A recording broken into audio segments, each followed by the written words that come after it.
Hello and welcome to Real Cheating Story. Welcome to our city, Mr. Harrison, the heavy-set woman gushed. Preston here has told us such marvelous things about you. We all miss Bob Allen, of course, but we're so excited to have you succeed him at the United Fund. You're very kind to say so, Carter Harrison responded. Bob is leaving behind some awfully big shoes to fill, but I'm looking forward to the challenge. Preston Charlton, the president of the bank hosting the reception, beamed happily as he skillfully guided his guest of honor around to meet other invitees. He had headed the search committee that found Harrison, and now that the United Fund's full board of trustees had ratified the committee's recommendation, Preston was eager to show off his find. The reception room was filled with a mix of local business leaders, city politicos, and representatives from the various charitable agencies that received grants from the United Fund. The mood was convivial, a little free booze and some high-quality hors d'oeuvres were just the thing to ensure a warm welcome for the new man, Charlton thought. "Who's the tall fellow chatting with the mayor?" Harrison asked. "And who's the attractive woman with them?" Charlton looked around to see where Carter Harrison was indicating, and a smile came to his face. "Oh, that's Father McClanahan, the priest at St. Anne's. The woman is Colleen O'Reilly. She's the director of one of your member agencies, the Second Chance Women's Shelter. She's also Father Mac's wife. You've got to meet them." Carter's face took on a puzzled expression. "A priest with a wife? Oh, sorry. I should have said St. Anne's Episcopal Church. And before you ask about the difference in names, Colleen kept her maiden name when they married." Harrison's face remained skeptical. "And why is it so important that I meet Father McClanahan?" he asked. Charlton smiled. "Father Mac is one of the most influential men in town." "Oh, really?" Harrison replied. "I wouldn't have thought a priest would have that much influence, except on spiritual matters, of course. What makes McClanahan so special?" "It's hard to say, but he's just one of the most decent people you'll ever meet. Everybody likes and trusts him, and everybody goes to him for counsel and advice, and not just members of his parish either." "Well, let's go meet this paragon priest," Harrison said. Hearing an odd tone in Harrison's voice, Charlton glanced quickly at the shorter man, but Harrison had a smile on his face. So, Charlton led his honored guest over to the couple. "Colleen, Father Mac, I'd like to introduce you to Carter Harrison, the new executive director of the United Fund," Charlton said heartily. Once the introductions were made all around, Father Mac smiled at Harrison. "Preston tells us that before you entered the nonprofit sector, you had quite a career at Procter & Gamble. Has that experience been valuable in working with the United Fund?" Harrison didn't hesitate. "The private sector all too often focuses on short-term gain to the detriment of long-term goals, but its emphasis on measurable results is something I've found very useful when working with charities.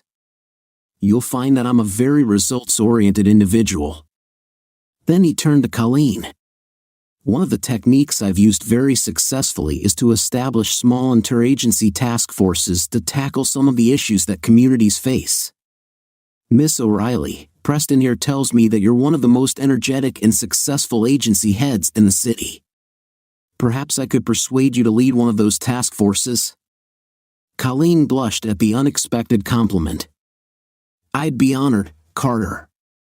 That sounds like a great idea." After the reception, when Mac and Colleen had returned to the parsonage, he teased her about her blush. "Well, we learned one thing about Carter Harrison: he knows how to make a good first impression, at least on some agency heads." Colleen blushed again. "Well, I know a certain husband who could take a few lessons on paying compliments to his wife," she said with a playful grin. "Are you talking about the husband with the most beautiful wife at the reception tonight?" he asked with a smile. When Colleen grinned at him, he continued, "See, I may not be the smoothest husband, but at least I'm teachable." With that, he reached for his wife, who laughed as she playfully dodged his grasp and ran into the bedroom, making sure he was close behind. A couple of months later, Father Mac had lunch with Bob Allen. He hadn't seen his old friend since the former United Fund executive had retired, and he wanted to find out how the man was enjoying his new life. When they had finished their meal and the waitress brought them coffee, Allen looked at Father Mac with appreciation. "I'm glad you wanted to get together, Father Mac. One of the things I miss most in retirement is not meeting with people as often as I used to. Once you're out of the game, people tend to think you don't have anything of value to contribute anymore." "I'm surprised to hear that, Bob. I know for a fact that your old team holds you in high regard. I would think they'd still come to you for your opinion and advice." Allen's face took on a resigned expression. "You're kind to say that, Father Mac, and maybe some of them would. But I've gotten the sense that the new man in charge wants to cut ties with the past. After one of the team called to ask me a question, I heard that Harrison chewed her out and told her to check with him before she called me again." Father Mac's brows furrowed. "That doesn't sound like a very helpful attitude to take," he said mildly. Allen brushed it aside. "It's probably for the best. The new guy has his own agenda and wants to do things his own way. Calling an old fart like me just slows down the transition." Father Mac smiled at him. "You're hardly an old fart, Bob. Besides, you know more about the United Fund than anybody else around." The two finished their lunch and agreed to stay in touch. Later, as he returned to his little office at St. Anne's, Father Mac kept thinking about Bob Allen's comments. "I think I'll check in with Preston and get his take on how Harrison is doing."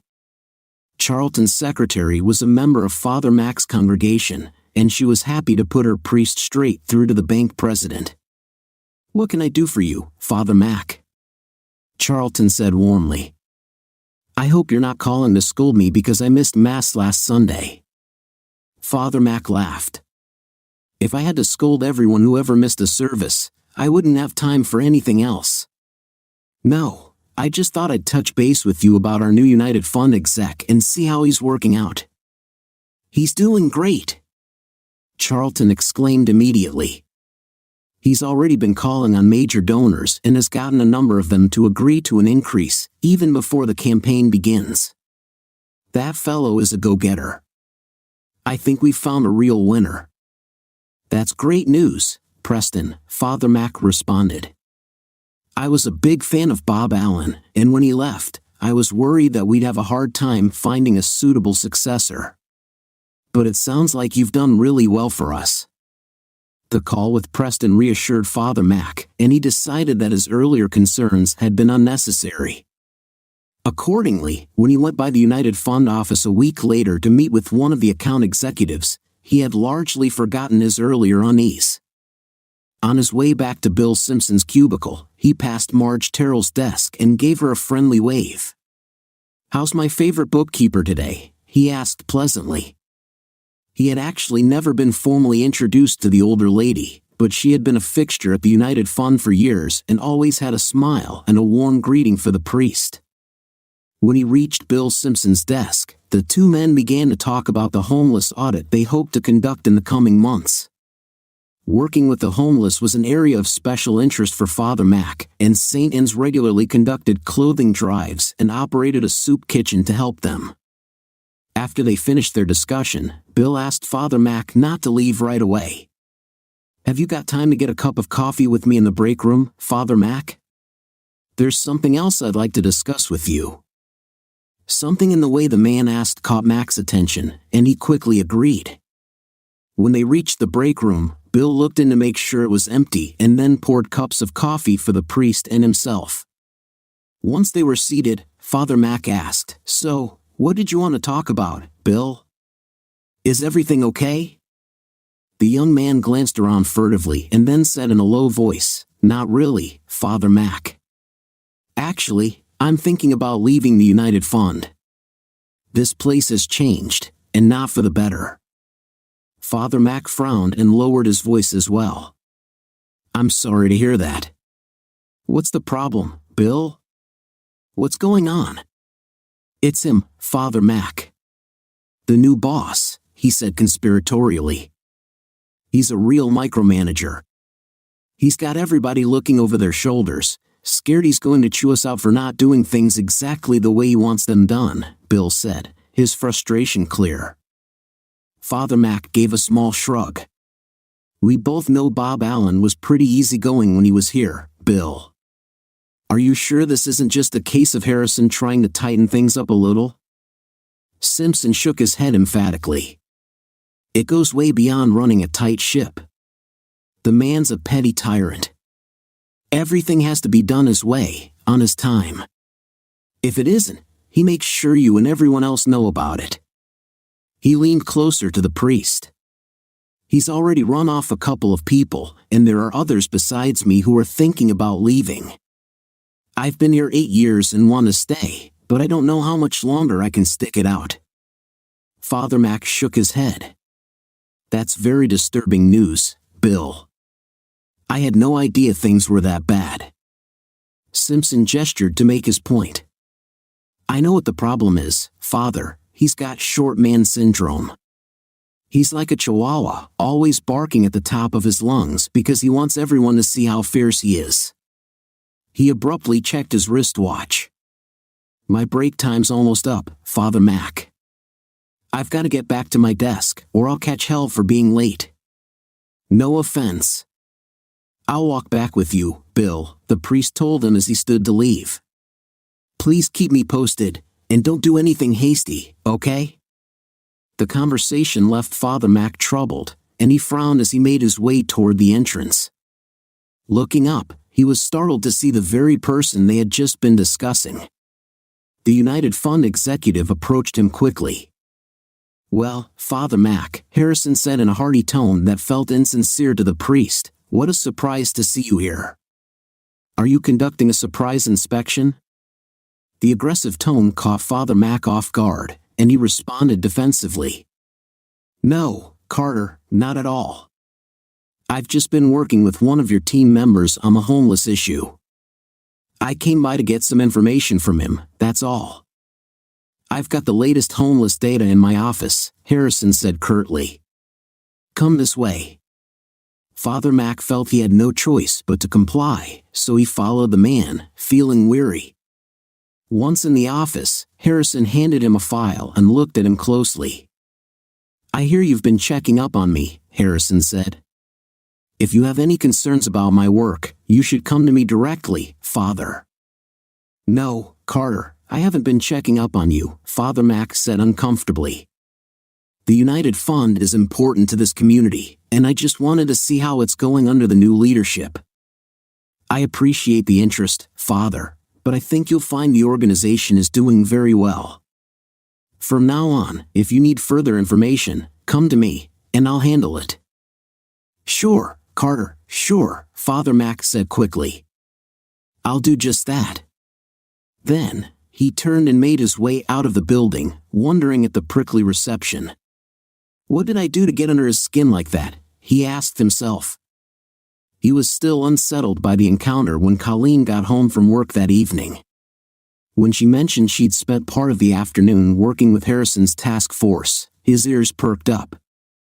Tell me, he asked his wife casually, what's your take on Carter Harrison? How do you find him to work with? Honestly, she began, he's a breath of fresh air. Usually, United Fund Committee meetings drag on forever and never accomplish anything. We've had 2 sessions of Carter's task force, and not only have we agreed on a list of needs, but he's also gotten everyone to buy into solutions. She paused, then added, that's not to say he hasn't stepped on a few toes in the process. He's demanding and doesn't suffer fools gladly, but I'll take that over people who talk problems to death and never do anything about them. She stopped and looked at her husband. Why do you ask? What have you heard? Mac was reluctant to voice his own misgivings after Colleen's positive take, so all he said was, well, Preston Charlton thinks he's doing a great job. Apparently, Carter's getting a jump on the annual campaign by meeting with big donors in person, and Preston says it's working. See, she said with a smile. I told you he's a go-getter." At the same time, Mac added, curious to see how she'd respond, "I gather he's rubbed some of the staff the wrong way." "I'm not surprised," Colleen said immediately. "I loved Bob Allen, but he acted more like a grandfather than the boss. I like a man who knows what he wants and goes after it." "Well, right now, you're looking at a man who wants his dinner," Max said with a laugh, and the two of them headed to the kitchen to prepare a meal that night. Father Mac had the nightmare again. It was the same one that had haunted him off and on for a decade. He and Rico were on overwatch duty in Baghdad. Rico Jimenez was his spotter, and Mac carried the big Barrett M107 sniper rifle.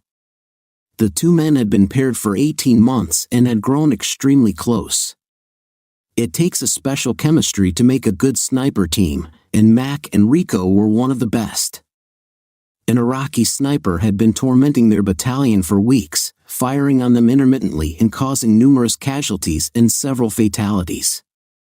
After repeated failures to find the sniper, command had decided to fight fire with fire and called in its own sniper team. Mac was lying in the prone position behind a chimney on a rooftop, the barrel of his weapon hidden in shadows. Rico was crouched behind the facade of a building a block away, hoping one of them might spot something and be able to triangulate the shooter's location. They used throat microphones and earbuds to communicate.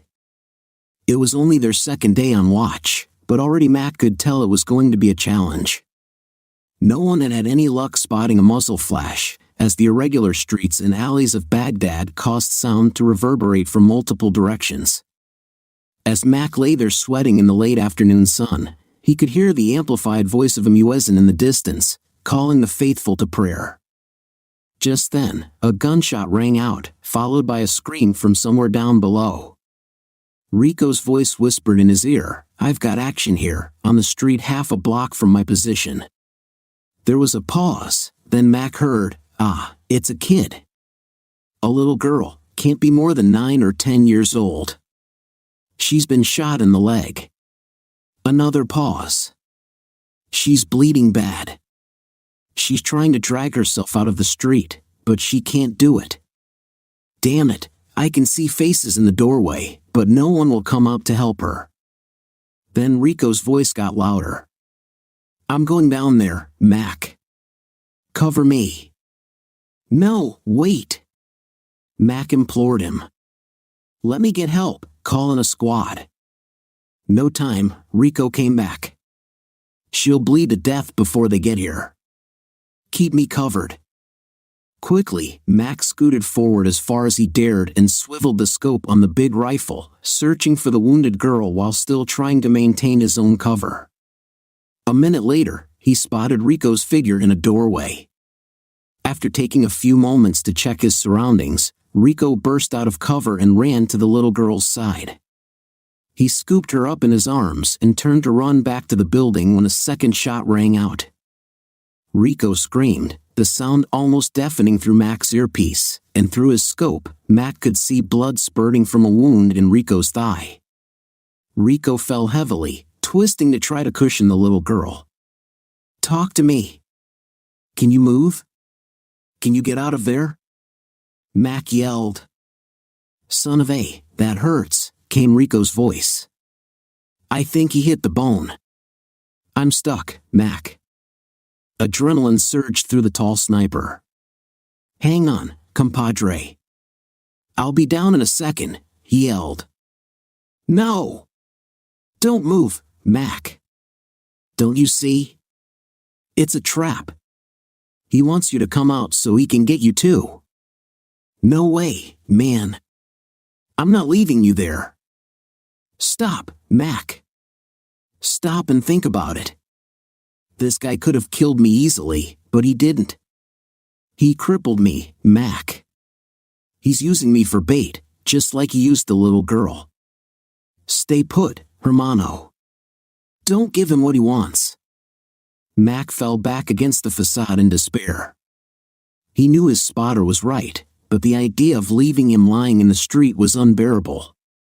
"Listen, Rico, just hang in there.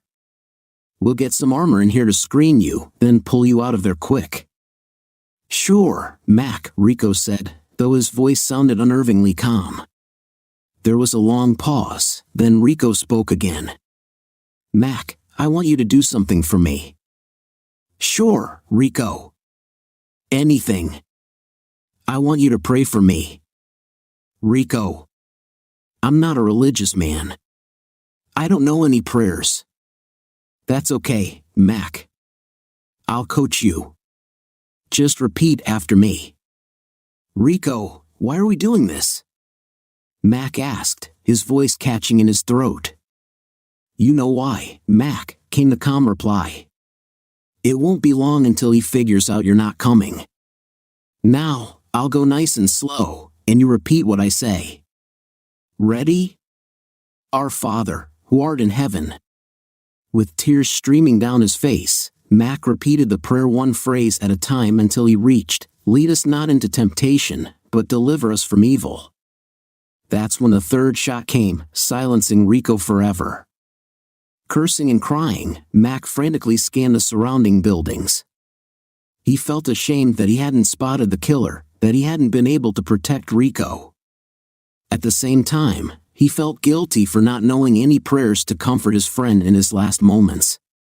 As he lay there in anguish, a fourth shot killed the little girl. Max sat bolt upright in bed, his face pale, his body covered in a cold sweat. No matter how many times he had that dream, it always shook him to his core. Every time, he felt the same deep emotions. Every time, it made him question whether there was something more he could or should have done. Quietly, he slipped out of bed, being careful not to wake Colleen, and went out to sit in the living room until the shaking subsided enough for him to go back to sleep. When Colleen awoke the next morning, she found the other side of the bed empty. When she went out to the living room to look for him, she was saddened to find her husband asleep on the couch. Mac's bad dreams were common enough occurrences, but she hated that he was still haunted by his experiences in the war. Careful not to wake him, she covered him with a blanket from the closet. She pulled out a silk suit she felt was one of her best outfits. It was a designer label she had found at a thrift store and altered to fit. With an all-day meeting of the United Fund Task Force to attend, she wanted to look professional but smart. Before slipping out of the house, she left a note for Mac, reminding him of her schedule and warning that she might run late this evening. It was Carter Harrison's practice to hold his task force meetings off-site, and this time he had booked a conference room at one of the nicest hotels in town. Colleen would never have dared to do such a thing herself. She felt it was too extravagant, yet she understood the value of getting people to a neutral site, and she appreciated the higher quality of food and service the hotel provided. The session was a long one, and the discussion occasionally became contentious. Through it all, Colleen was impressed by the way Harrison maintained control of the group and kept them on track. At the end of the day, he smoothly summed up their conclusions and then clearly laid out next steps, assigning tasks for follow-up. He must have been a heck of a businessman, she thought admiringly. We're lucky to have him. As the members of the task force began to leave, Harrison walked them out to the hotel lobby, making a point of speaking to each person and thanking them for their participation. When he came to Colleen, however, he leaned over and quietly said, I want you to stay a little longer. There's something I need to discuss with you. Colleen was caught off guard by his request, but when she tried to ask what he wanted, he stopped her. This is not a good place for a discussion. The hotel provided me with a room to use for breakout sessions. Here's a key, room 514. Go on up and wait for me there. I'll be along in a few minutes. Then he walked away to speak to another member of their group, leaving Colleen standing there in surprise. After a moment, she dutifully went to the elevator and rode up to the 5th floor. When she opened the door to the room, she found papers and a laptop arranged on the small table. Not wanting to be nosy, she ignored them and sat on the love seat to wait. As time passed, she kept wondering why he wanted to see her. She had to admit that his strong personality made her somewhat uneasy. After what seemed like a long time, she heard a key card in the door and instinctively stood up as Harrison entered the room. Seeing her standing there, he nodded approvingly. Without saying a word, the United Fund executive took off his suit jacket and loosened his tie, then sat down on one corner of the bed, facing her. Colleen started to take a seat on the love seat, but Carter interrupted her, telling her to remain standing. She was startled but complied. "You're a very impressive woman, Colleen," he said after a moment. "As I listened to you today, it was clear that you were the most intelligent person in the group. More importantly, you're a natural leader. Time and again, I saw the others looking to you for direction." Colleen blushed at the unexpected praise. To have someone so accomplished compliment her was extremely gratifying, but when she tried to demur modestly, he stopped her. "No, let me finish." He got up and walked around her, and she felt as though she were being assessed. Then he returned to his seat on the bed. "I can tell you've always been a leader. You're one of those people who are willing to take responsibility for making things happen. At your agency, I imagine your staff leans heavily on you for direction. In fact, I expect that they constantly turn to you to make almost every decision, even on the smallest matters." If you only knew how true that is, Colleen thought to herself. It's a wonder anything gets done when I'm not around. Carter stared directly into her eyes, and she felt as though he could read her thoughts. "But I know your little secret," Carter continued. "I know that all that responsibility can be a terrible burden. It's a constant struggle when everyone else is dependent on you. I know there have been times when you wished you could stop being responsible, when you longed for someone else to make decisions for you." She stared at him in shock. His words were like a key turning in the lock of her mind as she recognized the truth about herself. How could he know that I get so tired of being leaned on? How many times have I secretly wished I didn't have to be responsible? He read her silent response, and the corner of his mouth curled upward momentarily before he continued, "In your heart of hearts, the thing you want is for someone else to take the burden off of you, to turn responsibility over to another. You don't want to be in charge all the time. You want someone else to make decisions. You want to be told what to do, to submit to someone else's will for a change." As Colleen listened to him, she felt as though she was in a trance. He was articulating things she had sensed before but never acknowledged. Now that he had voiced them, she knew he was right. His words seemed to resonate within her, and she felt as though her body was quivering. A need was growing, filling her thoughts and overwhelming her reservations. The desire to submit became a living thing inside her, struggling to come out. Suddenly, he stood up. "Take off your jacket," he instructed. She hesitated, unsure, but his firm tone nudged her to act. After a moment of internal debate, she rationalized that since he had removed his jacket, it was only polite for her to follow suit. She slipped off her jacket and laid it on the love seat, waiting, uncertainty flickering in her mind. He crossed his arms, his expression unreadable. "Now, remove your blouse," he commanded. Her heart raced, and a moment of hesitation gripped her. She glanced around the room as if searching for an exit. Her thoughts were a whirlwind of confusion, but something about his unyielding gaze made her comply. Slowly, she unbuttoned her blouse, her hands trembling slightly. When she finally removed it, she felt an odd combination of discomfort and vulnerability, unsure of what to expect next. He moved closer to her, his gaze still intense. "You want someone else to take charge, don't you?" His voice was low and controlled. She stood there, absorbing his words, feeling a strange recognition stirring inside her. It was as if he had voiced something she had not even acknowledged to herself. Her mind was racing, but his words seemed to have a calming, almost hypnotic effect. As he spoke, she felt a need to surrender, not in a literal sense, but emotionally, to let go of the constant control she held over her life. For once, she wanted to stop being the one making all the decisions.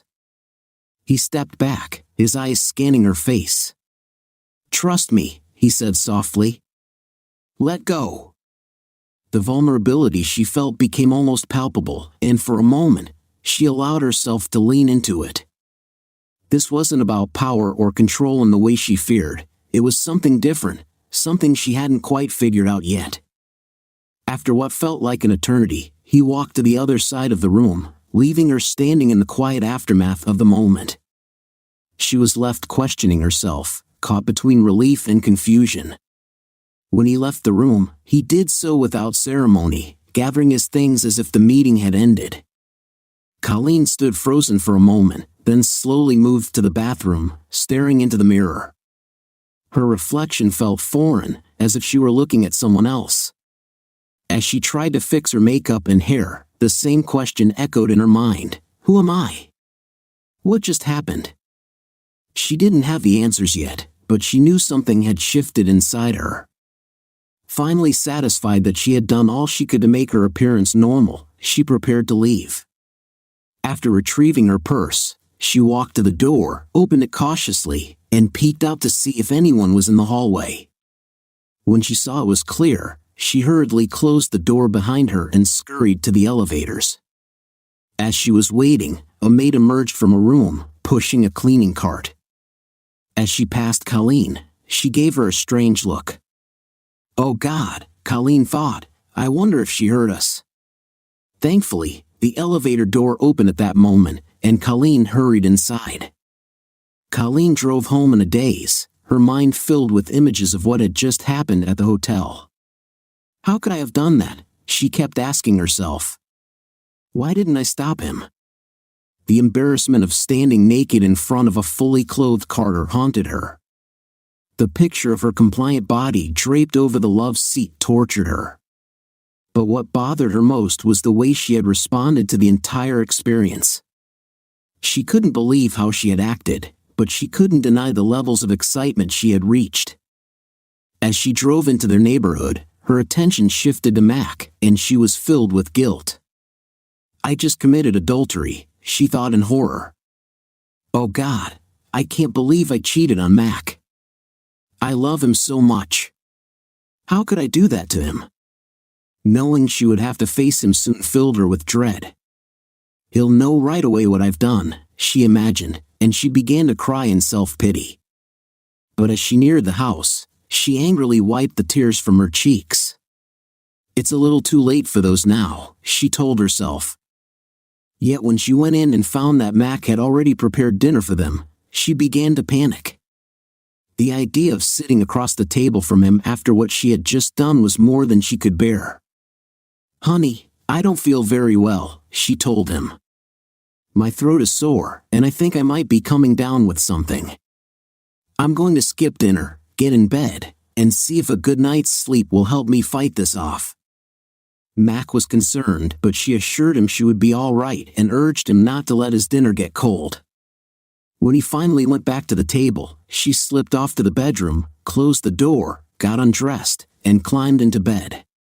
When Mac came to check on her later, she pretended to be asleep, but her guilt kept her awake for a long time. The next morning, Mac awoke before Colleen and decided to let her sleep in. It won't hurt for her to be a little late. Heck, if she's coming down with something, she needs to stay home all day. They can manage without her for once. But he was surprised to get a call at the rectory from Colleen before noon. She told him that a night's sleep had done her a world of good and she felt up to going into work. Mac smiled to himself. She's always so responsible. Wouldn't think about missing a day of work. 2 days later, Mac was working on his sermon in his office when Mrs. Moore, a widow in the congregation who volunteered as church secretary, buzzed him. There's a Mr. Harrison here who'd like to see you. He says he knows you. Oh yes, Carter Harrison. Please send him in. When Mrs. Moore showed Harrison in, Mac rose to shake the man's hand. This is a surprise, Carter. What can I do for you? Are things going well at the United Fund? Everything's fine there, but I'm not here on United Fund business, Father Mac. This is more of a personal matter. I see. Let me just close the door so we won't be disturbed. Now, what did you want to discuss? Father Mac, what is the Episcopal Church's position on confession? Harrison asked. Mac was startled but tried not to show it. Well, the confession of sins is an integral part of our worship. Since we are all sinners, the entire congregation makes a general confession as part of the Eucharist, morning prayer, and other services. But what about the private confession of sins by an individual? Does the Episcopal Church do that? Harrison pressed. We do sometimes, Father Mac conceded, but it's not very common. Unlike our Roman Catholic brethren, we don't have a confessional or anything like that. But I have heard a few confessions when a parishioner felt it would be of help to them. I see, Harrison nodded. I've also heard that confessions are strictly confidential, that a priest can never discuss what he hears in a confession with anyone else. Is that really true?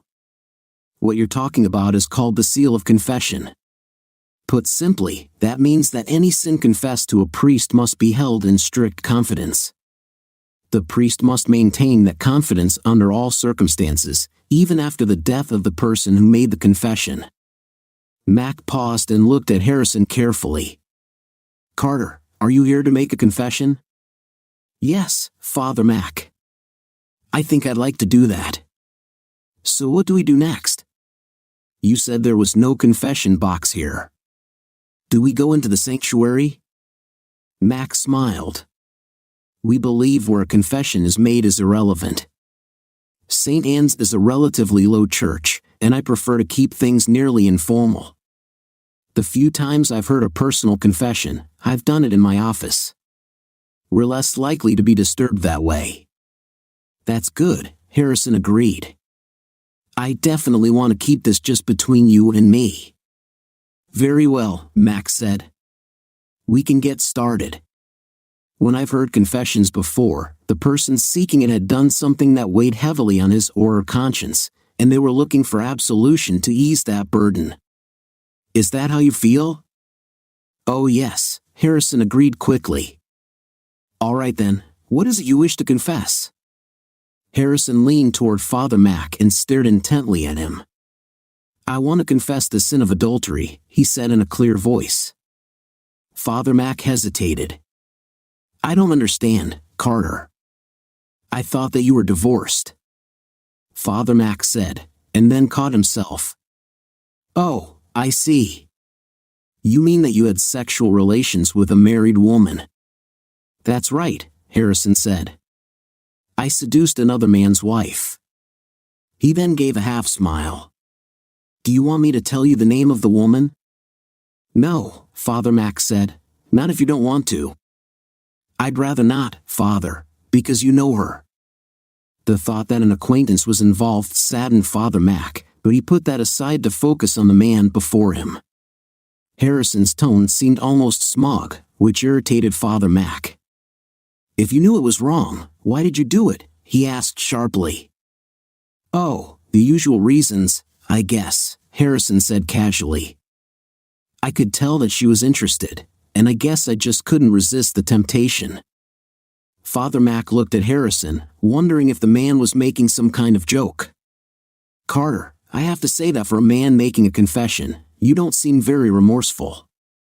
Oh no, Father, I did a terrible thing to that woman, and I know it, Harrison said.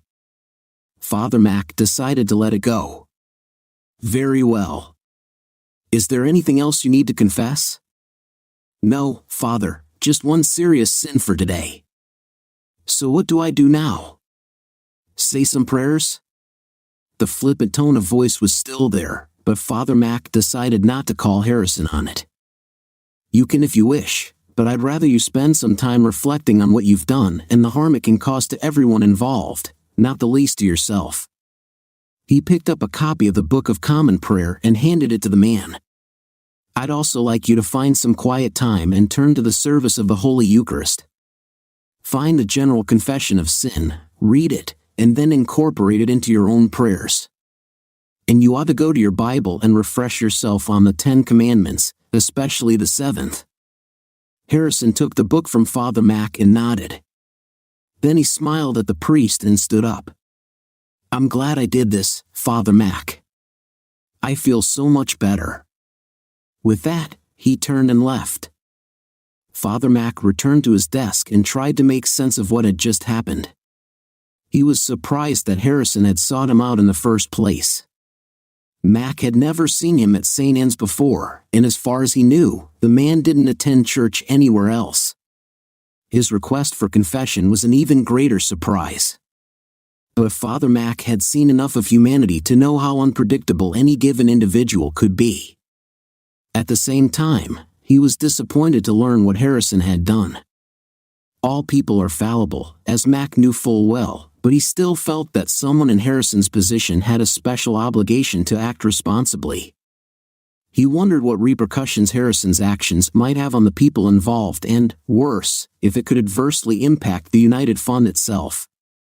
He fervently hoped that Harrison wasn't involved with one of his employees or an employee's spouse, as that could tear apart the whole organization. Why can't people think with their minds rather than their impulses? He thought regretfully.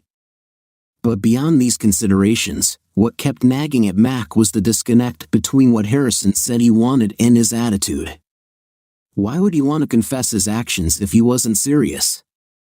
Father Mac asked himself if Harrison was truly penitent. Why didn't he act like it? All these concerns made him wish he could discuss them with someone else, but he knew he could never share what he had learned with anyone. The burden was solely on his shoulders. Sometimes being a priest isn't as fulfilling as it's made out to be, he thought ruefully. The next few days proved trying for Colleen. At work, she found herself frequently distracted, so much so that several of her staff members asked if she was feeling well. At home, she had trouble sleeping, and when she did manage to drop off, her dreams were troubling. Twice she woke up to find herself in an uncomfortable position. Even worse, she felt distant from Mac, which frightened her. Mac had always been exactly what Colleen had wanted, a loving and caring man who was always there for her. So why was it that now she felt she needed something else? Finally, at the end of a long and difficult day, she picked up the phone and made a call. She was almost trembling while she waited for an answer. When the secretary put her through, Carter Harrison answered smoothly.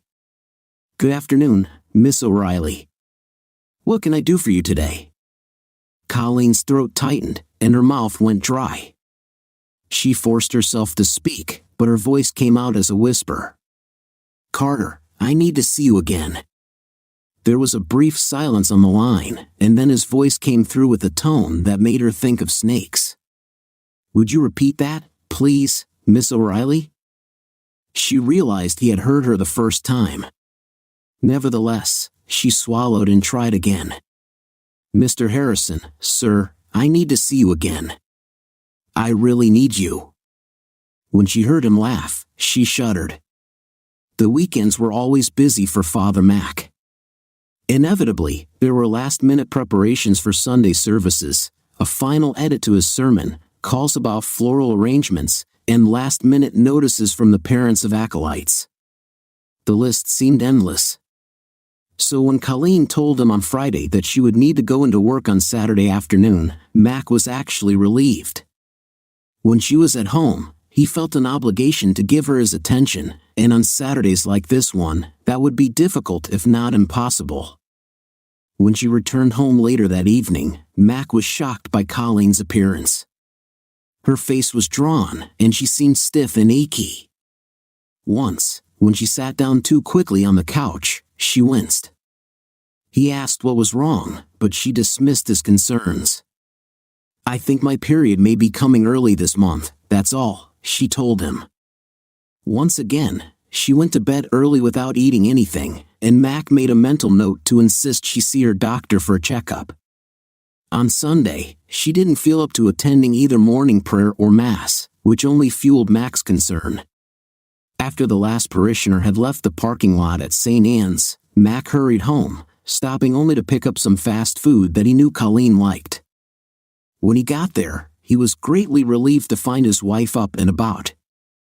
The color in her face had returned, and she told him that a hot shower and a couple of aspirin had taken care of her discomfort. When he brought up the idea of a medical checkup, she dismissed it. It was probably nothing more than a 24-hour bug, she said. I'm fine now. Mac was convinced enough of her recovery to attend the meeting scheduled for that evening, but he couldn't stop worrying entirely. Colleen had always been so strong. The thought of something being wrong with her was deeply disturbing. What would I do without her? He wondered as he drove over to the church. He recalled the first time he'd met Colleen. The Marines had sent him home following his breakdown, and still struggling to cope with everything that had happened, he decided to use the GI Bill to attend divinity school. It was there that he had his first nightmare, which unsettled him so much that he went to student health in the middle of the night. That was where he met Colleen. He had been waiting to see a doctor, and she was waiting for a friend who had gotten food poisoning. The two of them started talking, and after a while, Mac decided he didn't need to see a doctor after all. The caring social work student had listened to his story and calmed him with her quiet concern. She, in turn, was intrigued by this gentleman who, despite the horrors of war, felt a calling for something greater than himself. A week later, they ran into each other on campus again, and Mac took the opportunity to get her number. Soon, they were seeing each other regularly, and in their senior year, they were married in the divinity school chapel. She had been there for him ever since. If weekends were hectic for Mac, Mondays tended to be slower. He was tidying up his desk to go home that afternoon when Mrs. Moore buzzed him. "That nice Mr. Harrison is back to see you, Father Mac," she said. "Shall I show him in?" With all his concern about Colleen, the mystery of Carter Harrison had completely slipped Mac's mind. Now, here he was again. He sighed and asked Mrs. Moore to bring Harrison back to the office. After she had done so, she reminded him that she was leaving for the day. After thanking her and wishing her a good evening, Father Mac turned back to his visitor. "Hello, Carter. I hope your visit today is for a different reason than last time." Harrison gave him a solemn look. "I'm afraid not, Father Mac. I have a new sin to confess. I committed adultery with the same woman again." Mac looked at him suspiciously, trying to understand the man's motives. "Are you sure you're not making this up, Carter?" he asked. "Oh no, Father, it's all true. Why would I make up such a thing? If it's true, then I'm very disappointed in you, Carter. I had hoped that when you came to confess, you were truly remorseful. But repeating the same sin is hardly a sign of repentance. Forget about yourself for a minute and think about what you're doing to this woman and her family." "I do think about that, Father, and I'm very aware of where my actions could lead. But I don't think I'm entirely to blame this time. She came on to me. She told me that she needed me desperately, that I unlocked something inside her she didn't know she had. Carter, I don't want to hear about your sexual prowess or how this woman can't live without you. The purpose of confession is to admit your sins and dedicate yourself to living a better life. If you can't do that, then I can't help you. I'm sorry to disappoint you, Father." "I'm afraid I'm only human," Harrison said as he stood up and headed for the door. As he reached for the doorknob, he turned to look back at the priest. "But I can tell you one thing, talking to you about this has made me feel a whole lot better." Max stared at him as Harrison left and then began to pace angrily around his tiny office. He felt as though he were the butt of some practical joke he didn't understand. What was that all about? Is he angry with the church? Is he trying to undermine it by mocking the sacraments? Is he making this up to make me look foolish, or could he sincerely be regretful but just doesn't know how to express it? Whatever is going on, I don't get it, and I don't like it. If Harrison was playing some sort of game, Mac admitted he couldn't be sure. It was a game he didn't want to play. There were real people in his congregation and in his community who needed help and sought spiritual comfort. Those were the people Mac became a priest to serve, not Carter Harrison, whoever he was. Above all, what bothered Mac the most were the implications for the United Fund. Mac had been active in the organization for many years and felt it played a vital role in the community. It needed a leader with vision and compassion, not someone who wants to waste time playing games with a parish priest, he thought angrily. He felt he should alert Preston Charlton or someone else on the United Fund Board of Trustees about his concerns regarding Harrison, but he saw no way to do so without mentioning the man's confessions. It was a dilemma for which Mac had no solution. While Mac was wrestling with his dilemma, his wife was dealing with one of her own. Ever since her first encounter with Carter Harrison, Colleen's conscience had been troubling her for her betrayal of Mac. Her husband was the best man she had ever met. Not only was he devoted to his congregation and community, but she knew for certain that he was devoted to her. Yet Harrison had somehow managed to tempt her to cheat. He had introduced her to sensations she had never experienced before, and now she felt like she was hooked, craving more. One moment she would chastise herself for her weakness and vow to sever ties with Carter forever. The next moment, she would find herself replaying their encounters in her mind and longing for more. She despised the man but felt a desperate need for him. Struggling to resist contacting him again, she was caught off guard by her phone ringing while sitting at her desk, overwhelmed by conflicting emotions. When she answered, she was surprised to hear Carter Harrison's voice. He skipped the pleasantries, his tone blunt and commanding. "Make an excuse to your husband. You're going to meet me at the beach this weekend. Leave before noon on Saturday and drive straight to the Royal Sands Hotel. Don't bring any extra clothes." "But," Colleen stuttered. "You heard me." "Just do it," Harrison interrupted, and then abruptly hung up. That evening, when Matt came home, Colleen could sense that something was troubling him. She had always been able to read him well, but when she asked him about it, he brushed off her concerns. "It's nothing important, just a minor issue with one of the parishioners." Not wanting to press further, Colleen decided to address her own situation. "Is it okay if I go out of town this weekend? My sister called and asked me to visit." "There's nothing wrong with Megan, is there?" "No, it's fine," Mac replied. "Send her my regards." That night, Mac had difficulty falling asleep, his thoughts still tangled with his encounter with Carter Harrison. He resolved to visit the United Fund the next morning to gather more information and understand the situation better. This decision helped him relax enough to finally get some rest. Colleen also struggled to sleep, and Carter Harrison was at the center of her restless thoughts. The urge to submit to him and experience the thrill of his dominance was something she felt she couldn't resist. She lay in bed, trying to rationalize her behavior, telling herself it was just a temporary diversion. A few moments later, she began to worry that she might be addicted to these encounters. If it was an illness, she thought, then perhaps she wasn't fully accountable for her actions. But as someone who dealt with people who rationalized their behavior at the women's shelter, she felt hypocritical for using such excuses for herself. Defensive, she convinced herself that Mac's role in the church and community put an unfair level of pressure on her. "It's not fair to expect me to be perfect all the time," she thought. "Besides, Mac is too nice, too considerate. Sometimes I feel overwhelmed." Yet, she knew she had married him knowing what kind of man he was, and it was those very qualities that had initially attracted her to him. What hurt the most was knowing how much Mac needed her. When she had met him, she had found a man grappling with the aftermath of war. Her most vivid memory was the night he had broken down and shared the story of his best friend's death. Although his story had frightened her, especially because she couldn't reconcile his gentleness with his past, she knew he was telling the truth. She was impressed that despite his struggles, he had chosen to seek healing through divinity school.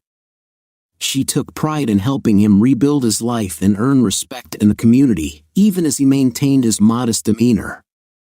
However, she also knew he still faced challenges, relying on her strength and support as a safeguard against any threats to his stability. This made her feel profoundly ashamed of her actions, as she was not only breaking her vows but also jeopardizing the well-being of a man who depended on her. If Mac had checked his wife's pillowcase the next morning, he would have found it damp. Once he arrived at his office at St. Anne's, Father Mac called Bill Simpson at the United Fund and scheduled an appointment for that afternoon. The story continues in the next video. Link to part 2 in the description of this video. Thank you for watching and for your likes.